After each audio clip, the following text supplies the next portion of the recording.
Bonjour, la classe politique sénégalaise est divisée en deux sur la question de l'instauration du système de parrainage des candidatures à la présidentielle de 2019.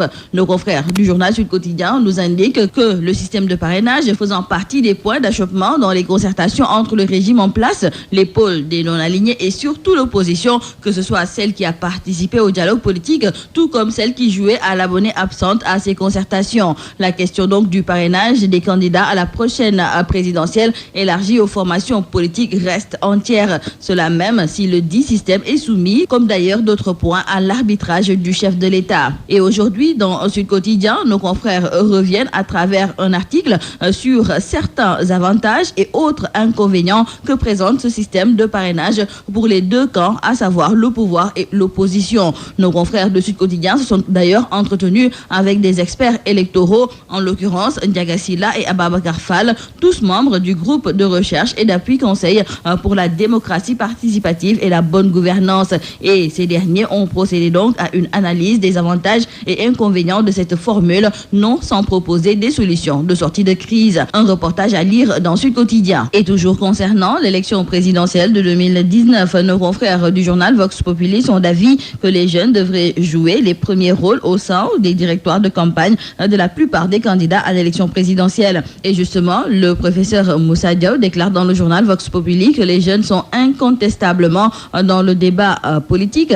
Pour Macky Sall de Rewmi, on ne peut pas avoir une population jeune et lui faire jouer ce rôle de spectateur. Mohamed Lamine Massali du Parti démocratique sénégalais ajoute que la logique voudrait que les jeunes soient au cœur des directoires de campagne. Et Seydou Gueye de l'APR d'ajouter dans le journal Vox Populi que le candidat Macky Sall va faire jouer aux jeunes un rôle majeur dans la dite élection. Dans le journal Dakar Times, nos confrères nous indiquent qu'hier, le président Macky Sall, en Conseil des ministres, a annoncé une révision de la Constitution. Ainsi, deux projets de loi vont être présentés aux députés par le ministre de la Justice, Ismaïla Madior Fall. Et dès lors, nos confrères du journal Dakar Times se demandent quelle sera la réaction de l'opposition suite à la décision prise par le chef de l'État de réviser la Constitution et le code électoral à 11 mois de la présidentielle. Également, dans le journal Walf Quotidien, nos confrères nous parlent aussi du chef de l'État Macky Sall qui annonce une révision constitutionnelle. Nos confrères nous indiquent que cette annonce faite par le communiqué du dit Conseil soulève des interrogations quant aux dispositions visées par cette réforme constitutionnelle en vue qui survient à moins d'un an de l'élection présidentielle du 24 février 2019. Hier aussi, en Conseil des ministres, nos confrères du quotidien Le Soleil nous indiquent que le président de la République a demandé à tous les acteurs du secteur de l'éducation de cultiver en permanence le dialogue, le sens des responsabilités en tenant compte des importants efforts consentis par le gouvernement. Ainsi donc, le chef de l'État Macky Sall invite les enseignants à reprendre les cours afin de préserver la qualité de la formation et des diplômes ainsi que le leadership international de l'école sénégalaise et des structures universitaires nationales. Parlons à présent de ce drame qui s'est déroulé à Rufisque. Le corps d'un bébé de 2 ans retrouvé dans un piteux état. Nos confrères des quotidiens La Cloche, L'Observateur, de même que La Tribune, nous en parle. Et pour nos confrères de l'Obs, c'est un crime odieux. D'ailleurs, hier, les populations de Rufisque ont manifesté. Rufisque en feu, titre nos confrères du journal Zoom Info.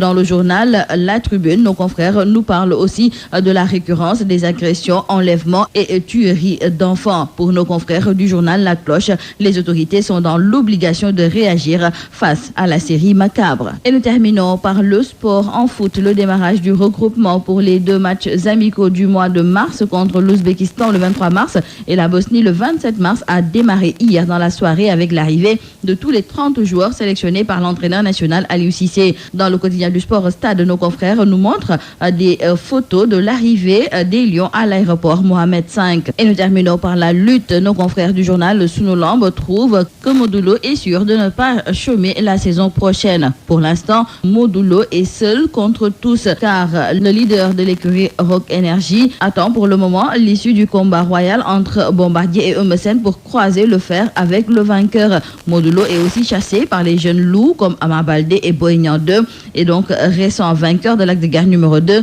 Le lutteur des Parcelles Assainies pourrait aussi faire face à Balla Gaye numéro 2 si ce dernier arrivait à battre Gris Bordeaux. C'est tout à vos journaux et très bonne lecture.